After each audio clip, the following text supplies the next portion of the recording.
again. I know it's been about 2 months since I said I was going to update. That's an estimate. I've been deciding what I want to do with my YouTube channel because there are already so many people that cover weight loss, and it's almost like that crowd is not really who I want to interact with so much. I really do enjoy their videos, but I don't watch them religiously, and I don't care what they're eating so much, or I'm not going to be like making sure they're still losing and comparing myself, and it just really sets up negative thought patterns for me to be in some kind of a silent competition with other people. So I'm just going to kind of veer my channel in another direction and just kind of use it as a vlog or a video diary, because weight loss is just one tiny part of my life. I have a huge life that's going on outside of this, and if I get into just weight loss only, I'm going to feel like I can't talk about other things that are really actually relevant to the weight loss. So I guess I'll just say what I've been doing lately in regards to weight loss to those people who only wanted to watch my videos for that. I am down to 297. That's with like jeans and everything.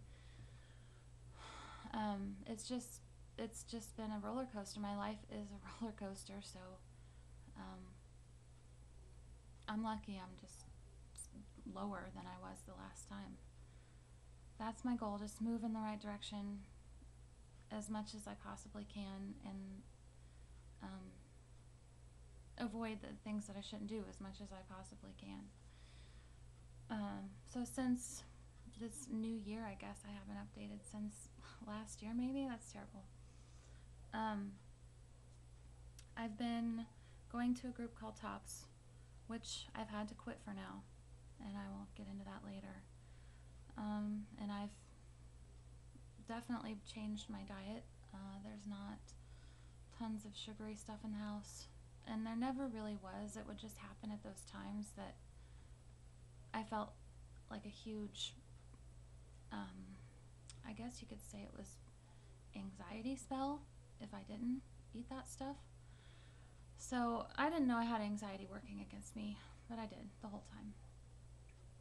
And I've been addressing that, so thus the bad eating episodes have gotten less. But when you're fat, no one really talks about, well, what's your anxiety like, or what are you going through? They just assume that you're a lazy bastard, and that you don't know anything about nutrition, and that you don't want to change, and that you enjoy looking slovenly and things like that. So, fuck those people. But I'm just saying, it's been a fucking terrible last year. This year has not shown many signs of improvement, but I know that when you're going through a phase of trying to heal, that you're going to go through just feeling like crap. And that's the thing also that I never expected when it comes to weight loss, or really anything. By the way, that's my chair behind me. If you hear that noise, I'm sorry. Because I know some of us are still in 3rd grade. I am sometimes. Anyway, yeah, I never expected things to be so tough on so many levels that you didn't even anticipate. And this year I've just been, and last year I've been considering unconventional reasons for my struggle, and some of them actually make sense, and others are just like, well, that doesn't add up. So where I'm at right now is, yes, being overweight is my fault, but if you rewind the tape of reality just a little bit and see how people are trying to get you addicted to terrible food, and their advertisements are everywhere, then you see the population expanding too. You're just, maybe I just wasn't as vigilant or as strong-minded or willed as I should have been. I just kind of let myself be swept up in this thing. But then, you know, I'm not blaming my mom for this at all, but that's kind of like, I was raised on a standard American diet. It wasn't seen as an unhealthy thing to do back then. And I really never had health problems. I mean, I can't remember a single time Mom had to take me to the, I wasn't always getting shots. I was healthy. I would run a lot, and I biked, and I swam, and I got a tan, and I was a really healthy kid. My weight problem didn't really start till puberty set in, so somehow I thrived on a diet of hamburger helper and Jell-O and whatever Mom had in the snack drawer. I don't know how I didn't get any more sick than I am now, which I don't like to call myself sick or diseased, because that's just not going to help anything. Although it may be true from a certain perspective, I just don't think calling myself diseased is a good idea for getting better, in terms of getting better. So yes, January started the year off pretty much like last year. I didn't feel anything different. Mom has been very, very ill, not able to eat, losing weight. My brother is concerned about her. I think 2 of my brothers are concerned about her at the very least. We have a turbulent family, and I know that I'm not the only one, so I don't think that's helping Mom's health at all. But when someone doesn't want to forgive you, what can you do? You just kind of have to let it go, and she's not able to do that sometimes. I know it's hard, though. I really do. I feel like if our family was a little more close-knit and caring, she'd be in better health. But I don't want to put the blame on anyone. I'm just saying I think it would help her. Just like if she was in a romance again, that would help her. Just light up her life. I'm doing everything I can do as a daughter, but I can't fill certain roles, you know? I can't be her husband. I can't be her man, and that's something that a lot of women, they just feel better when they have that. So she's one of those who always wanted a partner and someone she could depend on and who takes care of her, and she would do the same for them. That was her dream, just a mutual, you know, loving relationship. But she didn't ever find that, and I mean, on a lasting basis. And so she's kind of very depressed in her 60s, and putting myself in her shoes, I understand why it's just so difficult overcoming these things that the society says you can't. So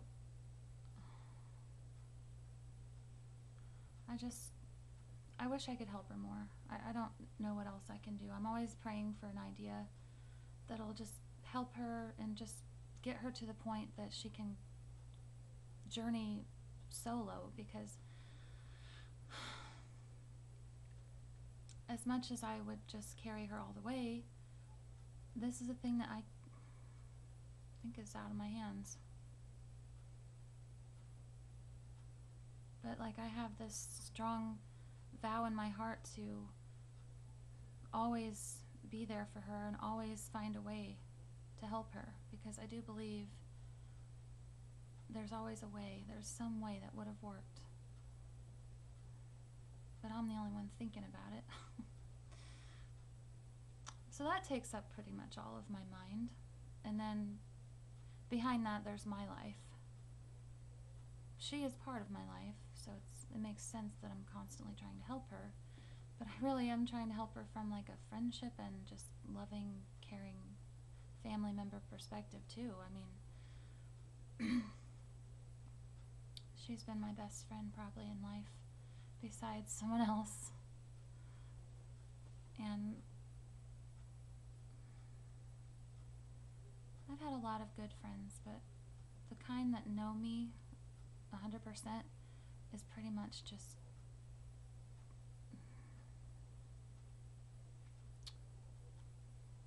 probably my mom. Even I got really close to my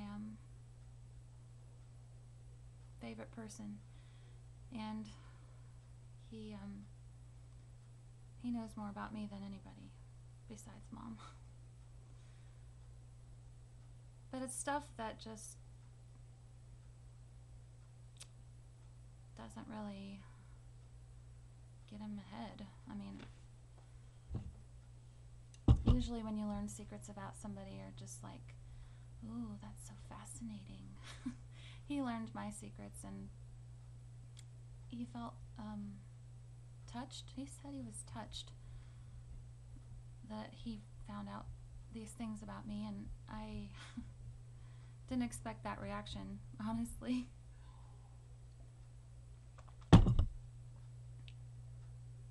There came a time when he wanted to know what I weighed, and I was like, he's just not going to understand.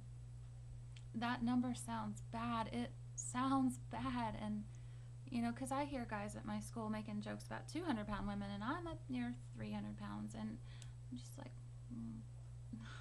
just, he's going to totally freak out. And so I was pretty much ready to break up. I came to the point where I was like, he is definitely gonna not want me after this, so I'm just cut it off. And that was hard because we'd already told each other we loved each other. This is a long distance relationship for anyone who doesn't understand how that works. But yeah, I was more honest with him and my mom than anyone I've ever been friends with or family with. And I guess that's just maybe a typical Cancerian thing to do. I do believe there's some truth. I mean, how has it got me so well figured out? Maybe I'm just a stereotype, I don't know. But it says you're a home-based, family-first, kind of caring, loving person who wants to insulate your little family. And I'm like, yeah, that kind of sounds like me. Like if it had told me I was some wild, crazy, partying girl who enjoyed flying out into the great unknown and conquering the whole world, I'd be like, maybe on a video game. But not in real life. In real life, I want to take care of people that I love. So it's been a tough year because my favorite person is not well, my mom is not well. I am going through the end part of a benzodiazepine withdrawal, so that's been hell. I don't even want to talk about that right now. I think I said that once before. I just can't talk about it right now because I'm still having some of the symptoms. But it is 11 months, so almost 11 months. And once I'm past a year, I think maybe I'll be ready to talk about it.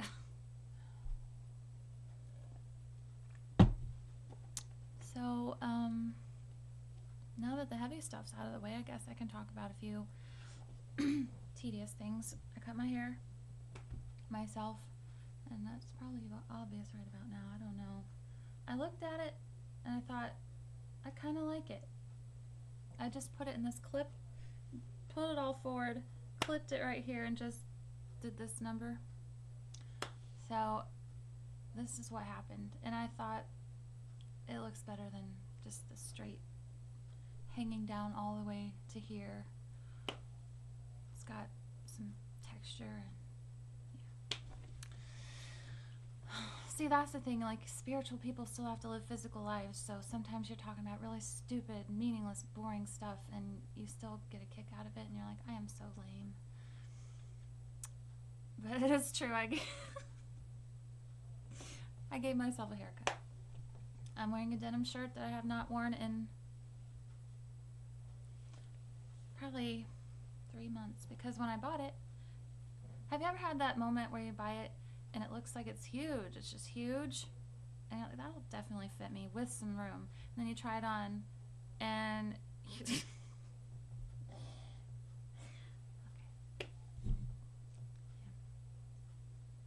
hate that moment, and that's why I don't buy more clothes. That and money, but I mean, first of all, it's just because I hate the experience of being disappointed over and over. What else? Oh yes, I started doing some juicing for my mom and myself. We're having, at first I was doing carrot, cabbage, grape, blueberry, spinach, ginger. I threw everything I could find in there. That was at my local Aldi, and yeah, it was not the best tasting, and it really created this freak out reaction in my body, at least. I know Mom didn't seem to do too well.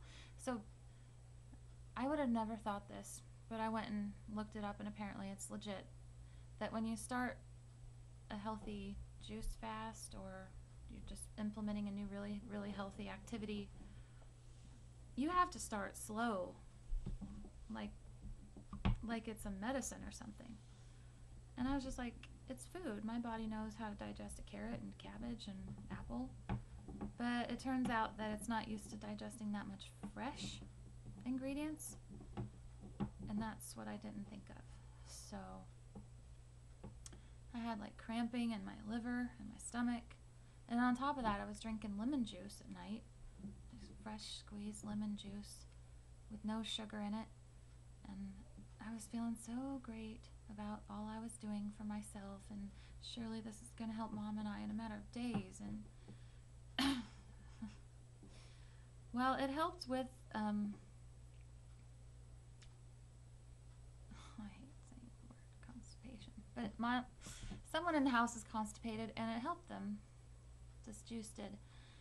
But that's about the only thing that we noticed in a very short amount of time. Is if you're blocked up, it will send you to the bathroom. But as far as I feel more alert, alive, refreshed, radiant, vibrant, I don't feel any of that yet. I feel sludgy, tired, I'm procrastinating really bad. So it wasn't what I thought it would be. That's kind of like the story of my life. It wasn't what I thought it would be. So we're trying to put some of this back in Mom's diet because she took antibiotics, 4 straight rounds of antibiotics. Now, she didn't take the whole course of the Levaquin. She took just one, but I think it screwed her up. And then 2 Rocephin, and then an amoxiclav. So she had that all in succession to get rid of a kidney thing that she thought she was having. Her stomach is still a mess, and because she is in a benzo withdrawal from Valium, we looked it up, and basically if you take a fluoroquinolone while you're in a benzo withdrawal, you're going to have a terrible time. So, need I say more? Why I had to quit Tops, why I haven't updated my videos. I'm doing more cleaning and cooking, which is okay, than I've done in my whole entire life, even when I lived alone. Well, I guess that makes sense because there's 2 of us, but all I mean is I had a pretty tidy place, and I cooked a lot when I lived alone. And now I'm doing way more than I ever did when I lived alone. So, taking the positive, I'm like, I'm growing up, and I'm getting more responsible, and this is good exercise, and I'm helping someone, my mom, which I don't have a choice. But I do, you know, but I don't, because I love her, and you just, some things are worth having a bad time.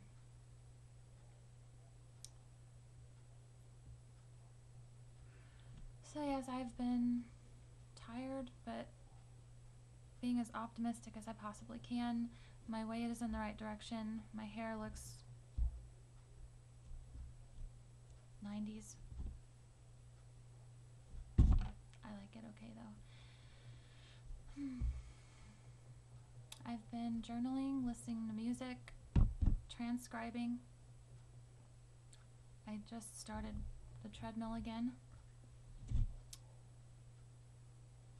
but I've only been on there just one other time in the last week, so I shouldn't have even told anyone that I'm treadmilling. Should get it established and then do it.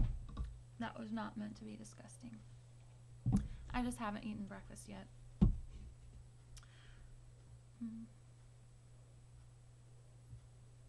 I think I'm gonna actually just go eat breakfast and leave this here for now. I don't know when I'll update next, but now you know my videos are mainly just my life. And if you're still here and you were here for the weight loss videos, best of luck to you, and have a great journey. For anyone else who just wants to know about my life for some weird reason, thanks for watching, and I'm sorry I don't read comments. I mean, I'm sorry that I don't. I do read comments on Reddit, and I read comments sometimes on Imgur. I say Imgur, sorry. I prefer Imgur. So, I just don't read YouTube comments though, because like out of the whole internet, they are the worst people. Somehow congregate at YouTube. And so I'm on Instagram. I linked to that somewhere in the first or second video. And I do Skype also, which is, no one uses that anymore. I need to update. I don't know what everyone's using now. I really don't care sometimes.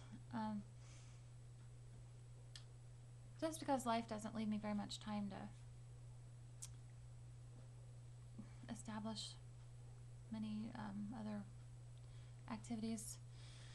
So the thing is, I do love to talk to people though, and I love to just get lost in my brain for a little bit, just so I can keep going another day when I'm this stressed and kind of down. I'm optimistic, but I'm down at the same time. So that's just a realistic inventory of my life right now. Okay. I'm hoping in a few months I make another video and I've got another healthy habit or two added to my arsenal, and then Mom's doing better. Oh, I would love to say that Mom's doing better. I just feel it weight lifting off of me thinking about it. Okay.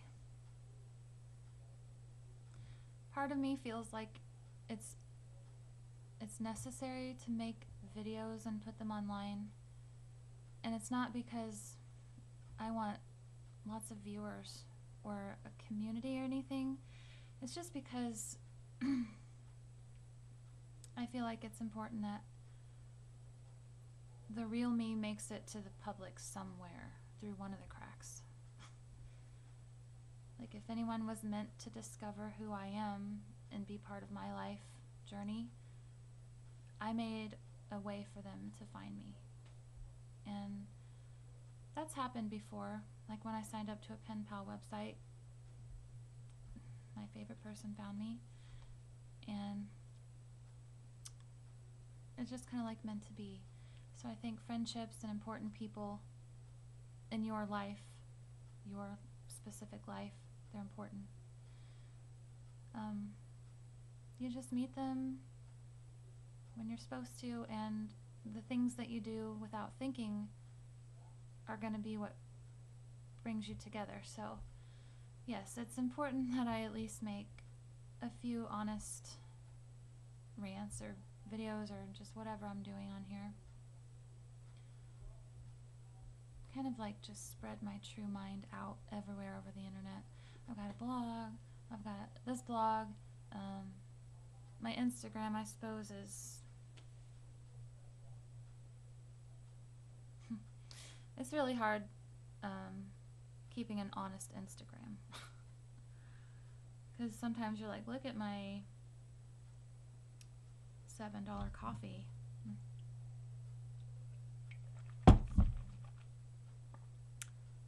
And maybe not even from an ego standpoint, just like, look how pretty this coffee is. Aren't they great? Meanwhile, someone who's not got $7 to spend on coffee is like, you spoiled. So anyways, I try to avoid a lot of things because I know how it looks. I know how it sounds. I